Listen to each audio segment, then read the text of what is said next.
into-ke manje ithi umgaqo lo uzolungiswa in 3 months. So manje basasebenza ekuthenini bayawa-redesign-a ukuthi umgaqo kumele uhambe kanjani.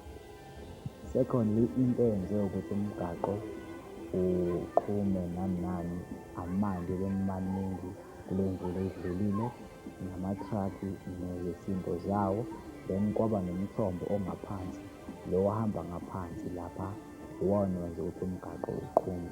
So iy'moto ziyagqugquzelwa ukuthi mase sezidlule kamagalela mazihlisele i-speed noma baziqhamuke emhlangeni mazidlula embuzweni mazihlisele i-speed kwenzela kuzokwazi ukuthi zi-avoid izingozi ezizokwenzeka, ngoba indlela umgaqo ngayo oshintshiwe, i-bend iseduzane and kulapho iy'moto ey'theleka khona kakhulu.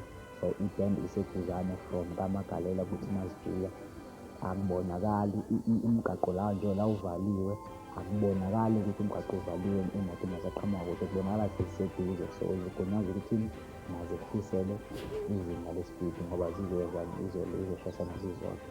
So bese-ke neziqhamuka ngezansi emhlangeni nazo zi-alert ngoba amabhodi asazofakwa.